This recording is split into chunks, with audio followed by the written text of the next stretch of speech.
Welcome to the Masters of Supply Chain Weekly Digest, where top executives break down the biggest news stories and what they mean for global supply chains. I'm your host, Ben Bellamy, and today I'm joined by Sasha Koff, former SVP of Digital Supply Chain at Dell, and David Warrick, former head of supply chain at Microsoft. Sasha, David, welcome to the conversation. Good morning, Ben. Good morning. All right, well, there's no shortage of news to digest this week. We're instead of news going to focus the conversation on digesting the Manifest conference, which was held in Las Vegas last week. For those who don't know or haven't been, Manifest is the annual conference focused on the logistics and supply chain technology industry. And as far as I know, it probably is about the biggest one out there.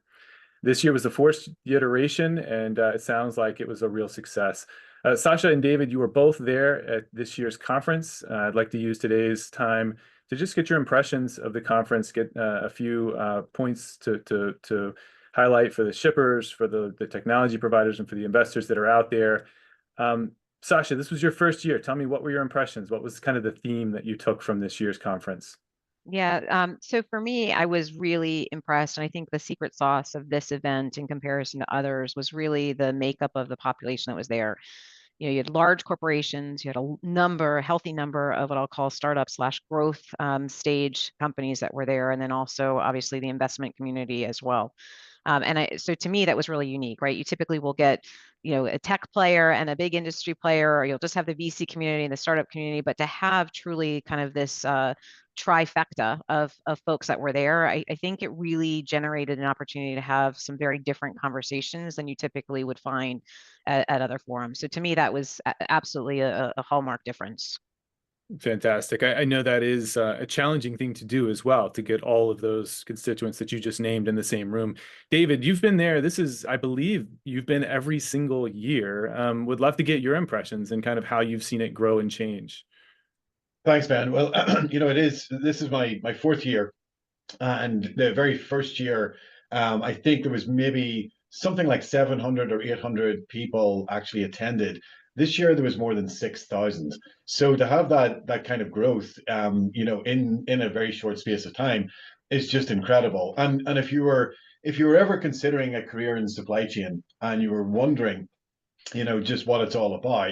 When you were standing in the middle of the expo hall with all of the exhibitors, there was autonomous trucks there was warehousing, automated robots. There was robots actually moving between, through the crowds that were there. There's people everywhere. There's active conversations. It actually gives you a sense of excitement that supply chain is so important and it's so here and it is so intense right now. It's just a fabulous place to be, standing in the middle of all of that, watching supply chain evolve around you. So, Sasha, you mentioned kind of this mix, and David, as you talk about all the excitement and the technology, what was the sentiment that in the conversation that you had with the shippers, with the big organizations and the big operators? What were their impressions? How did they react to all the whiz bang technology, to the buzz? Sasha, what did you think? Yeah, I think for me, it was generally positive, right? I think what we were starting to see is really the convergence of some of these technologies that people have been playing with for the last 5 or 10 years, starting to actually become really real, right? And you saw it in front of you. Some of the vendors had, true mock-ups of different spaces where it was warehouse or it was packaging, et cetera. And it wasn't just a conversation around, I'll say, digital analytics or visibility. You actually were starting to actually be able to see how it's working in real time. So I think there's a lot of excitement.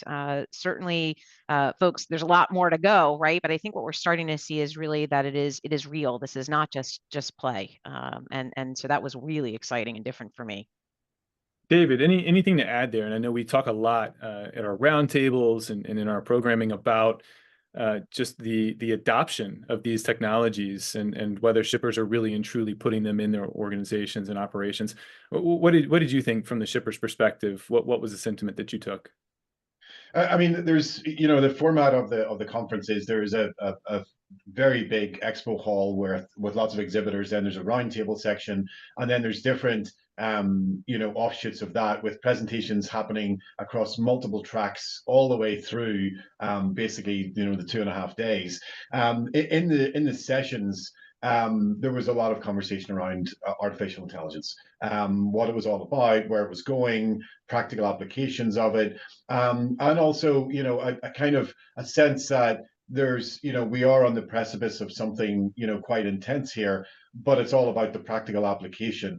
I think that a lot of the shippers, they like to make sure that they are at the front line in terms of technology and automation. And so the expo hall gives them that grounding to say, is this technology we've looked at? Is this something, that we haven't considered? And then the side sessions actually help them hear from their peers in terms of, these are the conversations that are happening, and this is how people are thinking about it. So it's a very healthy mix, Ben, of sort of show and tell happening constantly to allow people to form those opinions. And then, as always, the number of conversations that are happening outside of all of those things in a venue like Vegas, where you've just got that capacity. That's what I think, to Sasha's point, makes it a little bit unique compared to some of the other events that happen during the calendar. Absolutely. And did you hear any significant use cases of AI adoption and AI use, or is it more kind of the promise that we can now kind of see at the end of, maybe not at the end, but we can start to see the light of all of our efforts towards visibility and AI? I think there's still a very healthy skepticism. I think there's still a lot of there's a lot of interest without a series of really concrete solutions that you can just put your hat on the peg and say, yeah, that's exactly how I'm going to implement.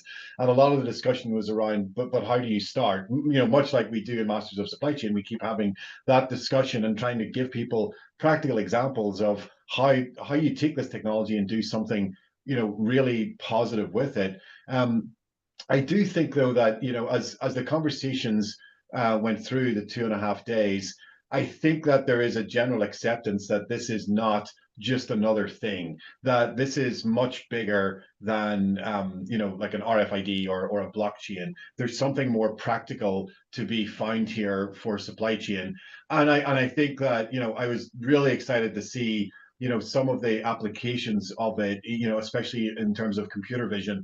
There was a lot of computer vision solutions on the expo floor. And I think that, that's the first iteration of, wow, you can take an old technology, apply a new layer of artificial intelligence, and create a very different result. So those are the types of grassroots thinking that that are going to really make a difference over the next 12 months. That's right. I mean, I saw a lot of that, David, too. And I think, this concept of the technology continuing to evolve to where you don't need to be a heavy technologist programmer to be able to take advantage of it. And it was interesting to me, too, because I think some of the conversation, right, as people are starting to understand really the capability and how it can be implemented potentially within their business processes, some of the conversation started to evolve into, okay, but how do we start to think about governance around this? How do we think about potential security challenges around this as well? So, I think that was a couple of the other themes that we started to hear pop up through the conversation. It wasn't just the application of it, but was also, how do we start to think about doing this, I'll say, in a responsible manner that helps to advance the business, but keeps the business really within appropriate guardrails. No, that's right. And to funnel some of that, what I saw was a number of different solutions which are focused on the middleware aspect of it, the connectivity. So not trying to fix visibility or a freight audit and procurement. They're actually just looking at the data. And we've always talked about the data layer and how important it is. Well, now there's a whole remit of companies that are entirely focused on not solving supply chain issues, but solving the architecture behind the supply chain issues to allow that next wave of tools to actually move us forward. So really interesting to see some of those companies appearing as well. Yeah, that's super interesting. And to think through the life cycle of supply chain logistics technology. I remember when I went in 2022, it seems like the theme of almost, all with the exception of the automated trucking, which seemed to dominate 2022, it was all about visibility, and every vendor had some visibility. There was language around visibility, and it seems like now we're starting to put this ecosystem, this digital ecosystem, on top of visibility, to where you're talking about AI, you're talking about the middleware and the cleaning and the security and the governance. I think it's a really exciting time. Is that kind of the vibe that you guys got? for me, yeah, I think that really sums up how I felt. Yeah, absolutely. And you know, coupled with that, January was a pretty intensive month for investments in supply chain companies. So there was a number of relatively, you know, early stage companies that received significant investment coming out of private equity and venture capital, which just, you know, again, it's almost like, okay, we've had a little bit of a downturn in the last 12, 18 months. It feels very much like supply chain is back on the rails again, and it's time for the next wave. That's really interesting, you know, considering 2022, mid 2022, I think the correction began, and I think it continued for the next almost 2 years. Exciting to hear that we might be back. Just closing out with one quick question. What was the most exciting thing that you saw, Sasha, when you were on that expo floor? What was the coolest whiz-bang technology that you saw? I mean, look, for me, it's always the robots. It's probably the mechanical engineer in me, right? To see them kind of walking around. I think, look, you know, just the ability for these robots to understand, anticipate, be able to move around physical objects and even things that are moving around them. I was really impressed by some of the advancements that are there and the potential applications, either in a warehouse, et cetera, in the future. That definitely was kind of eye-catching for me. So am I going to get my robot butler sometime soon? You never know. David, what about you? What was the coolest whiz-bang thing you saw?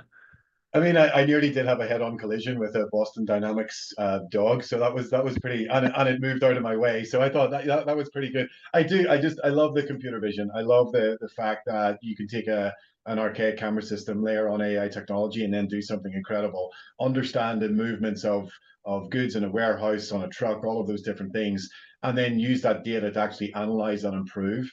There's just some fantastic technologies out there that are going to make a big difference in the day-to-day workings of supply chain. So really excited to see those come into life in the next 12 months. Very exciting times. Well, thank you both so much. We're unfortunately out of time today.